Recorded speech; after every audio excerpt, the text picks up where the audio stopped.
Bonjour à tous, c'est encore un privilège pour moi de pouvoir vous exhorter ce matin, en tout cas partager ce que Dieu a mis sur mon cœur pour vous.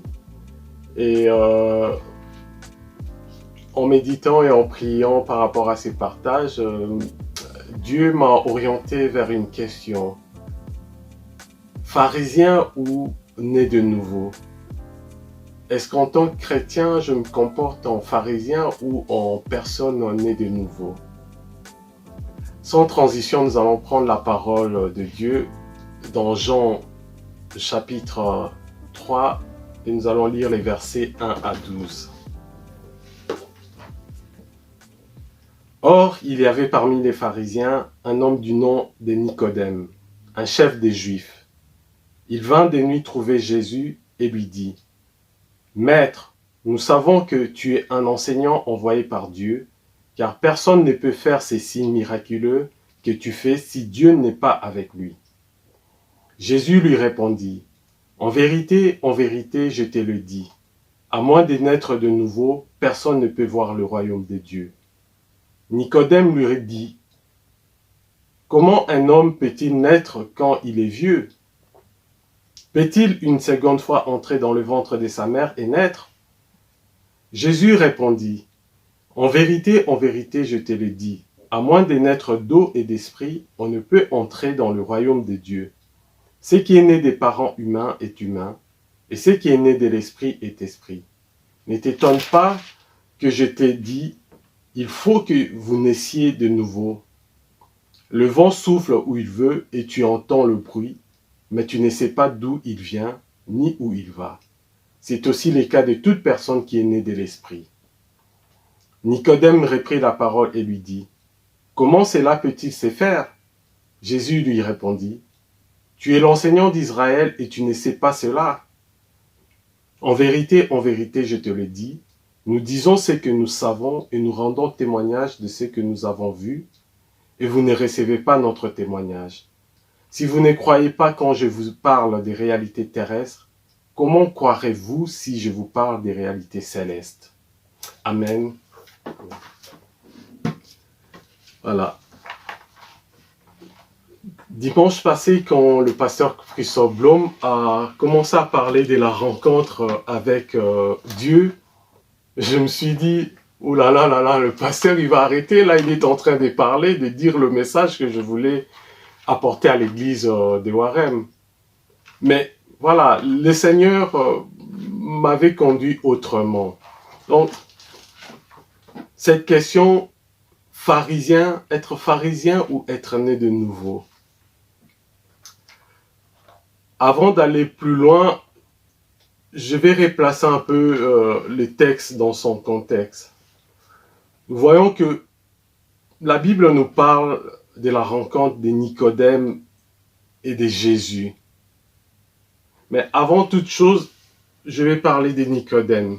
Nicodème était un chef de Juifs, un docteur de la loi. Donc aujourd'hui, on pourrait dire un docteur en théologie.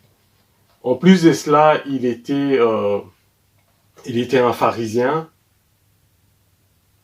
Il était membre du Sanhédrin.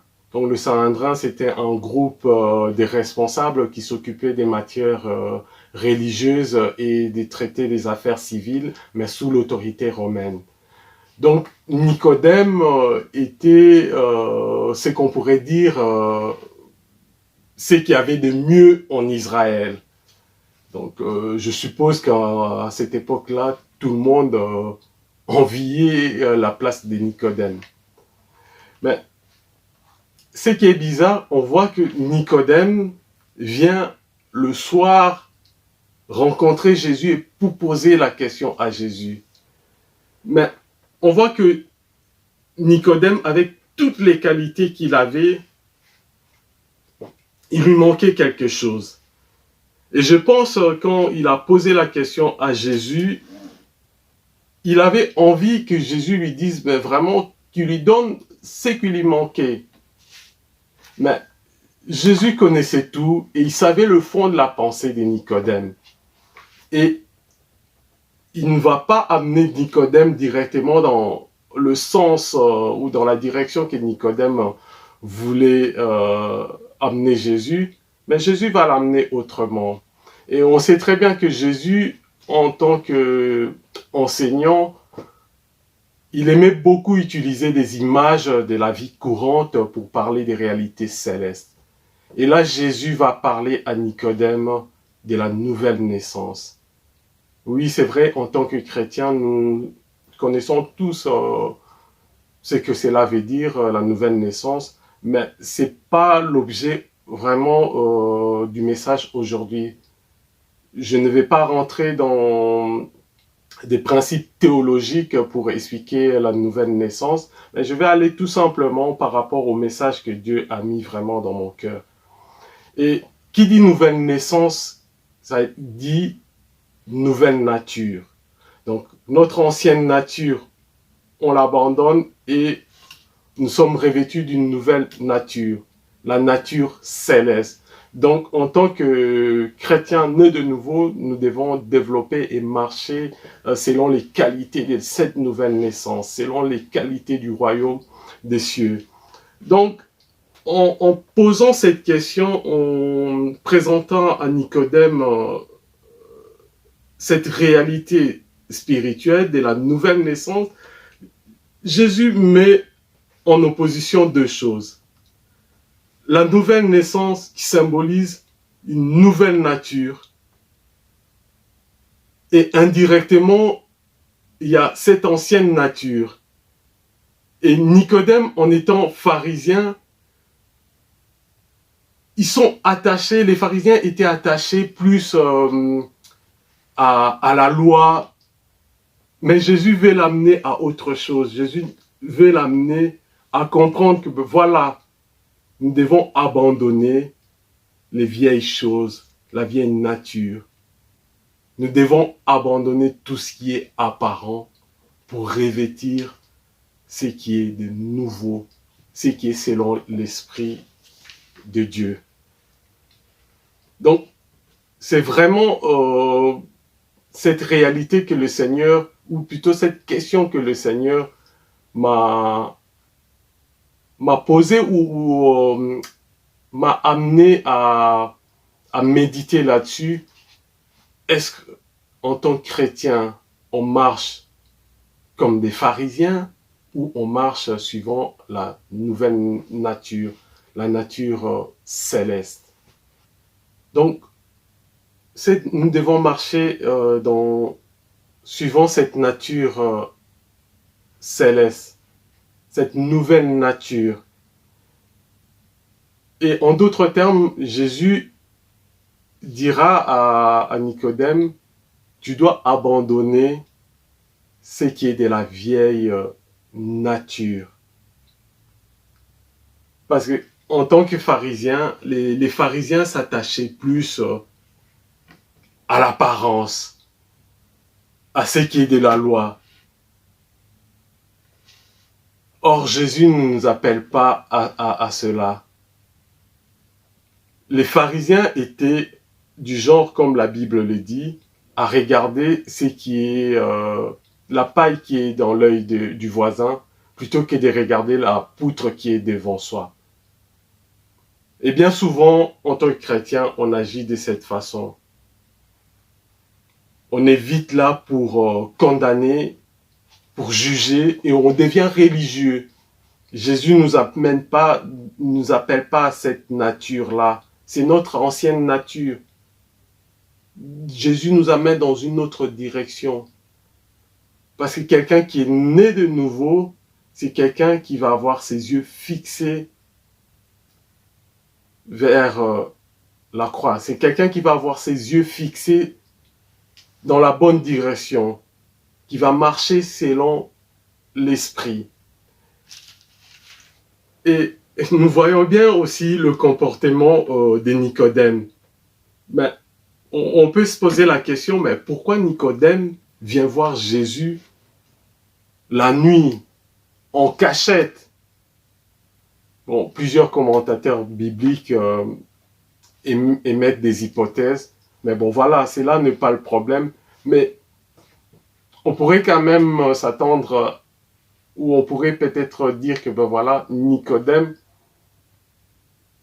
c'est son côté pharisien qui l'a poussé à agir peut-être en cachette. Et Jésus lui montre que, voilà, en étant né de nouveau, on ne se comporte plus de telle sorte. Et la nouvelle naissance implique beaucoup de choses. Au-delà du fait que quand on est né de nouveau, c'est-à-dire que voilà, on a reconnu qu'on était pécheur, on a demandé pardon à Dieu, on a accepté Christ comme Seigneur et Sauveur de notre vie, le Saint-Esprit habite en nous. Après, il y a autre chose. La nouvelle naissance implique d'autres choses. Donc d'autres comportements à avoir, c'est-à-dire avancer aussi. Qui dit naissance, ça veut dire que voilà, il y a aussi progression. Donc on est bébé, on grandit jusqu'à devenir vieux. Et l'apôtre Jean, dans l'épître de Jean, nous allons le lire, dans 1 Jean, chapitre 2, nous allons lire à partir du verset 12. C'est l'apôtre Jean qui écrit. Je vous écris, petits enfants, parce que vos péchés vous sont pardonnés à cause de son nom. Je vous écris, Père, parce que vous connaissez celui qui est dès les commencements. Je vous écris, jeunes gens, parce que vous avez vaincu le mauvais. Amen. Nous voyons que l'apôtre Jean nous montre que dans la nature, la nouvelle nature, il y a des étapes, il y a des stades. Il faut qu'il y ait une progression. Là, il commence. Petits enfants, parce que vos péchés vous sont pardonnés à cause de son nom. Pour revenir à ce que j'avais dit au départ, la nouvelle naissance, on reconnaît qu'on est pécheur, on demande pardon à Jésus-Christ. Et Dieu nous pardonne. On l'accepte comme Seigneur et Sauveur dans notre vie. Petits enfants, vos péchés vous sont pardonnés. Et après, il dit, je vous écris, Père, parce que vous connaissez celui qui est dès les commencements.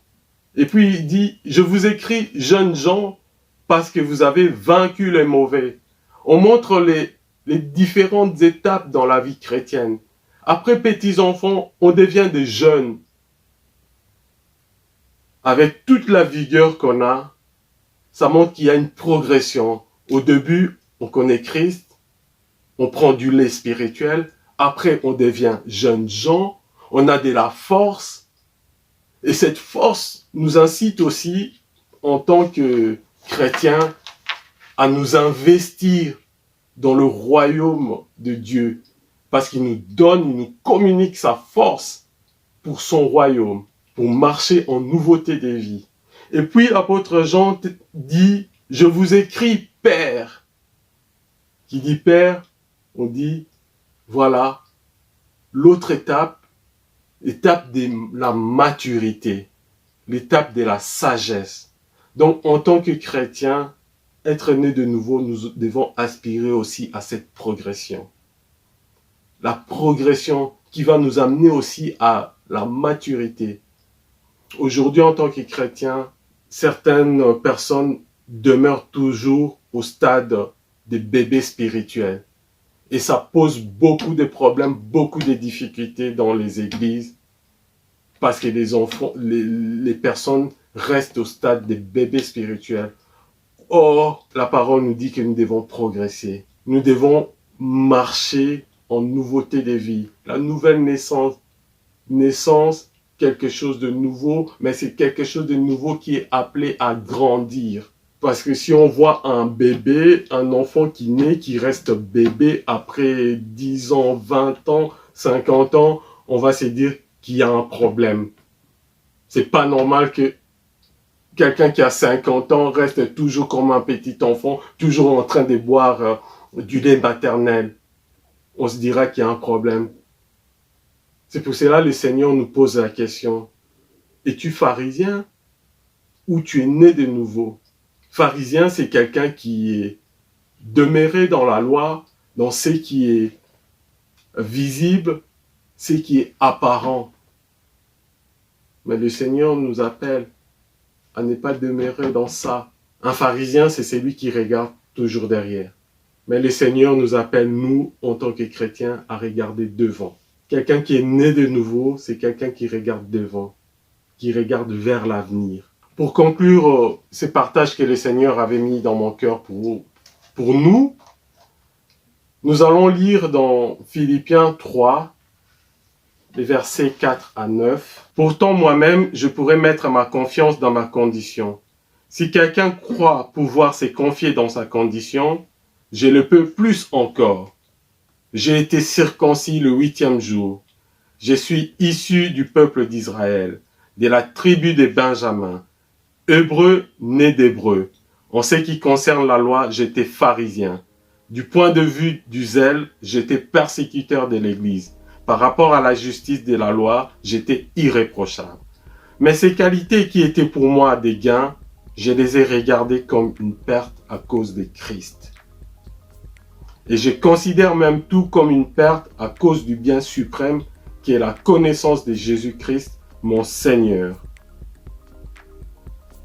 À cause de lui, je me suis laissé dépouiller de tout et je considère tout cela comme des ordures afin de gagner Christ. Amen. Voilà, ça c'est ma conclusion. Nous devons faire comme l'apôtre Paul, qui était né de nouveau. Il a regardé tout ce qui était en arrière, il a regardé ça comme de la boue.